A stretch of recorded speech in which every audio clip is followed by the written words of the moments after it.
علی علی علی علی علی علی جانم.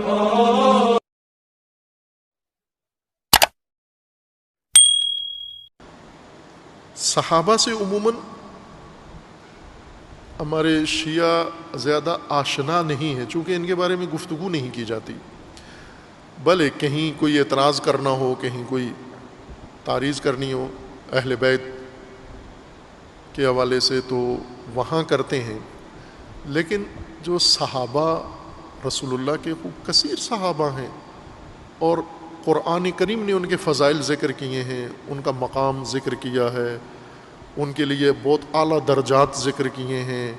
وہ جو شہید ہو گئے بدر میں، وہ جو شہید ہو گئے احد میں، دیگر جنگوں میں حضور کے ساتھ تھے، انصار بالخصوص جنہوں نے رسول اللہ کے لیے اتنی فداکاری کی، اتنی جان نثاری کی، اور حضور نے قرآن مجید میں اللہ تعالیٰ نے ان کے لیے یہ عظیم فضائل ذکر کیے ہیں. یہ ایک پہلو ہے صحابہ کا.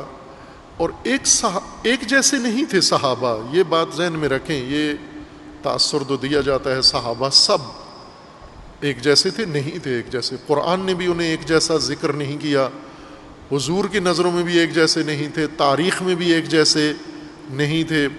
مختلف قسم کی شخصیتیں اور مختلف ان کے درجات اور مختلف ان کے مراتب اور مقامات ہیں. خوب ان میں سے عزیزان یہ ایک پہلو ہے کہ اللہ کے نزدیک ان کا مقام کیا ہے، رسول اللہ کے نزدیک ان کا مقام کیا ہے. اس میں سے سب سے ایک اہم پہلو یہ ہے کہ ان صحابہ کا جو کردار تھا حضور کے ساتھ، یہ آئے حضور کے ساتھ شامل ہوئے، شامل ہو کر ان کے اندر تبدیلیاں آئیں. یہ پہلے اسلام سے خارج تھے، باہر تھے، کوئی مشرک تھا، بت پرست تھا، کافر تھا، کیا تھا، مختلف اپنے اپنے سلسلوں سے تھے. وہ چھوڑ کر آئے، اپنے قبائل چھوڑ کر آئے، ہجرت کی، سختیاں دیکھیں. یہ رول ان کا بہت اہم ہے، یہ سمجھنا کہ کس صحابی نے کیا کردار ادا کیا. اور ایسا بعضوں نے شاہکار کردار ادا کیا کہ رسول اللہ صلی اللہ علیہ وآلہ وسلم کی طرف سے تحسین وصول کی، شاباش وصول کی، اللہ کی طرف سے انہوں نے شاباش وصول کی. وہ کردار بہت اہم ہیں، وہ ہمیں معلوم ہونے چاہیے. ہم چند صحابہ کو صرف نام پتہ ہوتے ہیں. شیعہ سمجھتے ہیں کہ یہ سلمان، ابو ذر اور مقداد، اور کون ہیں، یہ 4-5 یہ صحابی ہیں رسول اللہ کے، باقی ایسی مخلوق ہے ساری. نہ عزیز من، بہت اعلیٰ و ارجمند شخصیات ہیں صحابہ، بہت پاکیزہ ہستیاں ہیں صحابہ کے اندر. خلفاء میں خلیفہ دوم تذکرہ آج بھی زیادہ ہوتا ہے، پاکستان میں بھی دوسری دنیا میں بھی خلیفہ دوم کے نظام حکومت کا. چونکہ فتوحات کی حکومت تھی، بھرپور فتوحات ہوئیں، مدینہ سے ریاست پھیلنا شروع ہوئی اور براعظم تک جا پہنچی. یہ ان 10 سالوں میں ہوا جو خلیفہ نے حکومت کی. اب یہ ایک کام کیا. دوسرا کام، بہت سارے محکمے قائم کیے. پولیس کا محکمہ قائم کیا.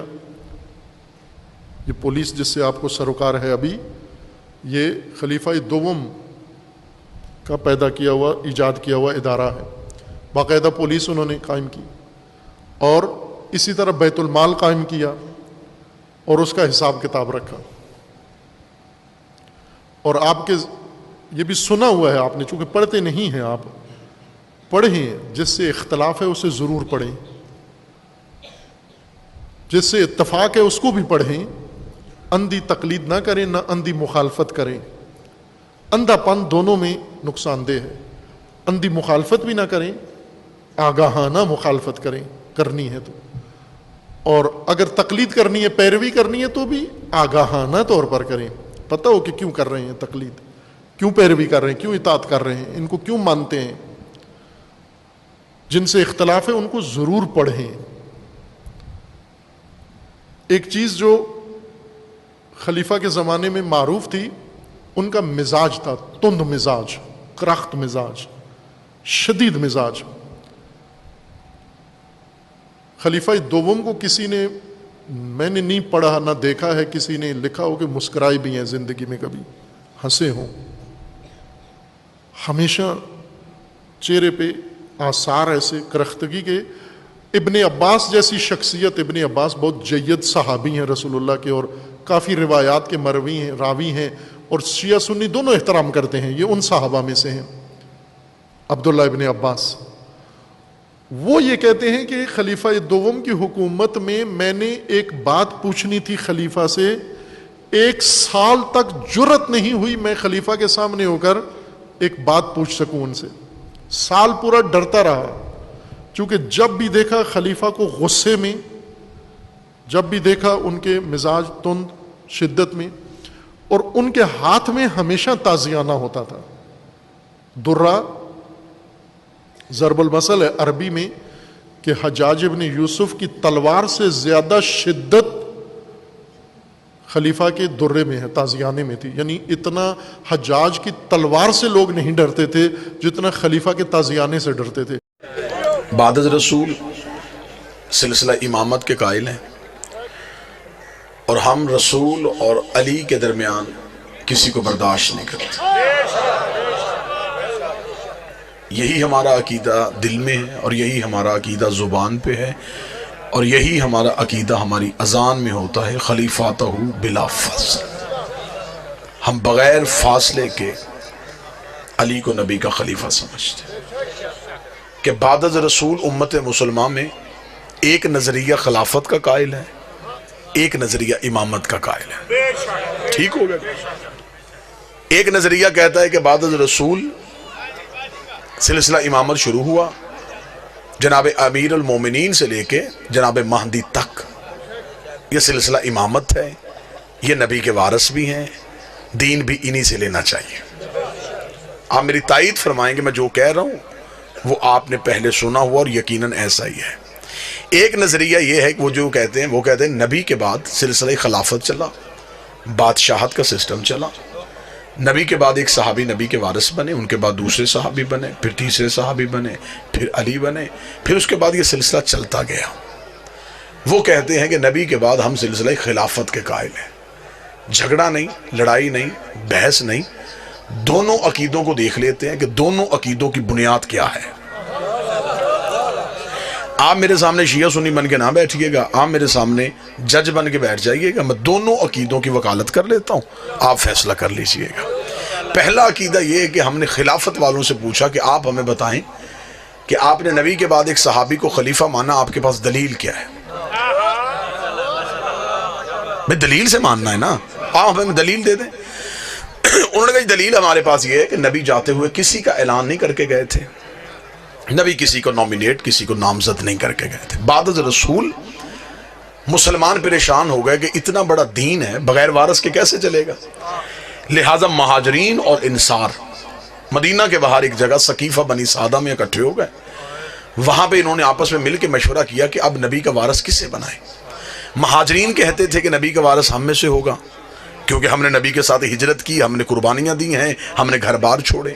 انصار کہتے تھے تم نے گھر چھوڑے، ہم نے گھر دیے، تم نے کاروبار چھوڑے، ہم نے حصہ داری دی ہے، لہٰذا نبی کے بعد زیادہ حق ہمارا بنتا ہے. مہاجر چاہتے تھے وارث ہم میں ہو، انصار چاہتے تھے وارث ہم میں ہو. جو لفظ میں کہہ رہا ہوں یہ کسی مسجد کے مولوی کی بات نہیں میں کر رہا. ابن خلدون سے لے کے شبلی نعمانی، اور شبلی نعمانی سے لے کے ابن ابی الحدید تک جہاں تک جاؤ گے دلیل یہی پہ ملے گی. وہ کہتے جی ہوا پھر یہ کہ مہاجرین اور انصار دستوں گریبان ہو رہے تھے. اس سے پہلے کہ جھگڑا زیادہ ہو جاتا، ایک صحابی اٹھے، انہوں نے دوسرے بزرگ صحابی کا ہاتھ پکڑا، ہاتھ پکڑ کے بلند کیا، بلند کر کے کہ نبی کے بعد یہ بزرگ بھی ہے، معتبر بھی ہے، رشتہ داری بھی نبی سے ہے، لہٰذا میں بھی ان کی بیعت کرتا ہوں، آپ بھی ان کی بیعت کر لیں. بس اس صحابی کی اس دلیل پہ مسلمانوں نے ان کے ہاتھ پہ بیعت کر لی، اور یہ بن گیا سلسلہ خلافت. یوں بن گیا نبی کا پہلا خلیفہ. ٹھیک ہو گیا. اب ہم چلے گئے امامت والوں کے پاس. ہم نے کہا جی آپ ہمیں بتائیں آپ نے نبی کے بعد علی کو مانا، دلیل کیا ہے؟ وہ کہتے دلیل یہ ہے کہ نبی کی زندگی میں رسول نے آخری حج پڑھا، 1.25 لاکھ صحابیوں کے مجمع میں نبی نے پلانوں کا ممبر بنایا. ممبر بنا کے نبی نے علی کا ہاتھ پکڑ کے صحابہ کے سامنے بلند کیا، اور بلند کر کے علی کی مولائیت کا اعلان کر دیا. لہٰذا ہم نے وہیں سے سلسلہ امامت کو لے لیا ہے. جھگڑا ختم ہو سکتا ہے اگر ذہن سے شیعہ سنی کی ضد نکال دی جائے. ایک خلیفہ بنا نبی کے جانے کے بعد، ایک کا اعلان ہوا نبی کی زندگی میں، ایک صحابیوں کے مجمع میں، ایک غدیر کے مجمع میں، ایک کا ہاتھ صحابی نے پکڑ کے بلند کیا، ایک کا ہاتھ نبی نے پکڑ کے بلند کیا۔ ضد نہیں کرنی کہ میں اہل سنت ہوں، اہل حدیث ہوں، صرف گھر میں جا کے اتنا سوچنا ہے کہ قرآن میں اطاعت صحابی کی واجب ہے یا نبی کی واجب؟ قرآن میں کس کی اطاعت واجب؟ اگر تو قرآن میں اطاعت ہے نبی کی واجب، تو پھر جس کا ہاتھ نبی نے بلند کیا، دیکھیے بالکل میں وسوع کے ساتھ جملہ کہہ رہا ہوں، صحابی کی عزت کا حکم ہے، اطاعت کا نہیں، کیونکہ اطاعت ہوتی ہے صرف معصوم کی۔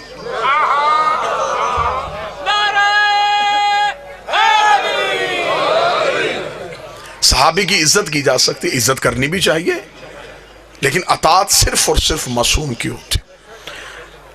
اب اطاعت معصوم ہمیں غدیر سے نظر آ رہی ہے۔ پھر دوسرا دیکھیے المیہ کیا ہوا کہ خلافت والوں کے ہاں ہر خلیفہ کے جانے کے بعد اصول بدلا۔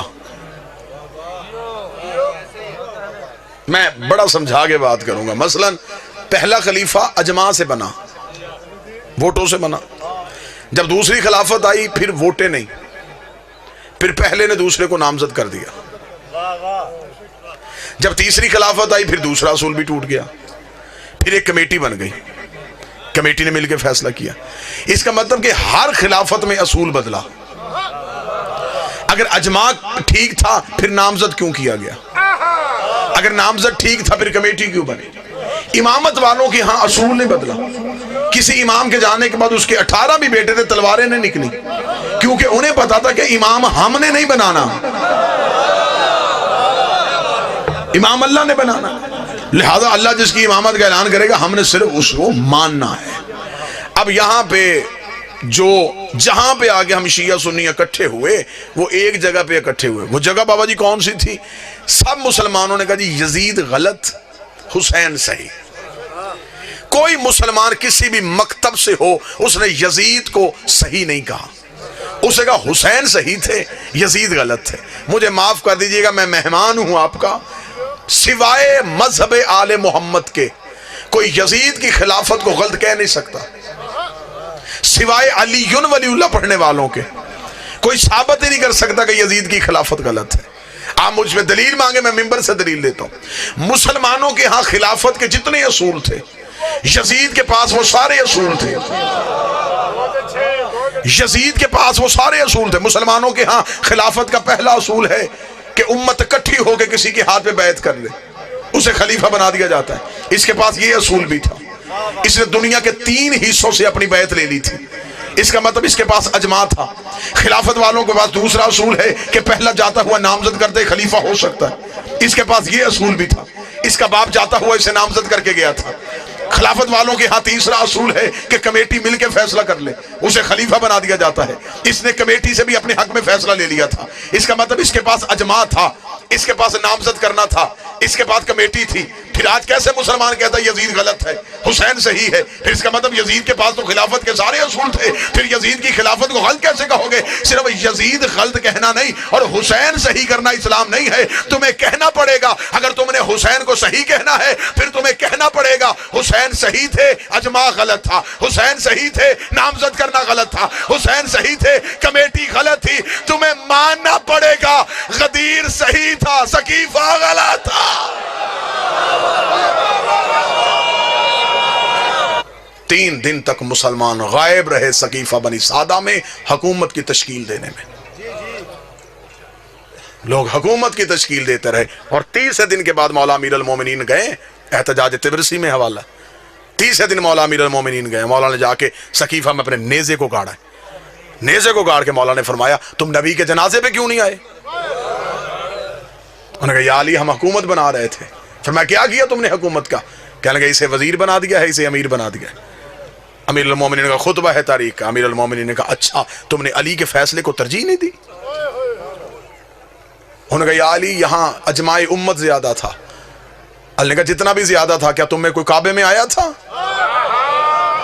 نہیں یا علی کسی نے رسول کی زبان چوسی ہو، نہیں یا علی کوئی نبی کے ہاتھوں پہ پلا ہو، نہیں یا علی کسی نے دعوت ذوالعشیرہ میں کھڑے ہو کے نبی کی تائید کی ہو، نہیں یا علی، کسی نے بت توڑے ہوں، نہیں یا علی، کسی نے ہجرت کی ہو، نہیں یا علی، کوئی مدینے میں رسول کے ساتھ چلتا رہا ہو، نہیں یا علی، کوئی فاتح خیبر ہو، نہیں یا علی، کوئی کل ایمان ہو، نہیں یا علی، کوئی یعصوب الدین ہو، نہیں یا علی، کوئی قائد غر المجلین ہو، نہیں یا علی، کوئی فاتح درین ہو، نہیں یا علی، کوئی نقطہ بائے بسم اللہ ہو، نہیں یا علی، کسی نے انگوٹھی دے کے ولایت خریدی ہو، نہیں یا علی، کسی کے دروازے پہ تارا کمی بن کے آیا ہو، نہیں یا علی، کسی کی بطول جیسی بیوی ہو، نہیں یا علی، کسی کا حسن جیسا بیٹا ہو، نہیں یا علی، کسی کا حسین جیسا بیٹا ہو، نہیں یا علی، کسی نے نبی کے ہاتھوں اپنا اعلان ولایت کروایا، نہیں یا علی، اتنا کہنا تھا یا علی گھوڑے کی زین میں بیٹھے، علی نے نیزہ سقیفے سے اکھاڑ کے کہا تم جتنے بھی زیادہ تھے میں تمہیں کہہ دوں میں بھی نکاح سے، میرا باپ بھی نکاح سے، میرا دادا بھی نکاح سے، ہم نکاح والوں کے بیٹے ہیں، گناہ والوں کے بیٹے رہے۔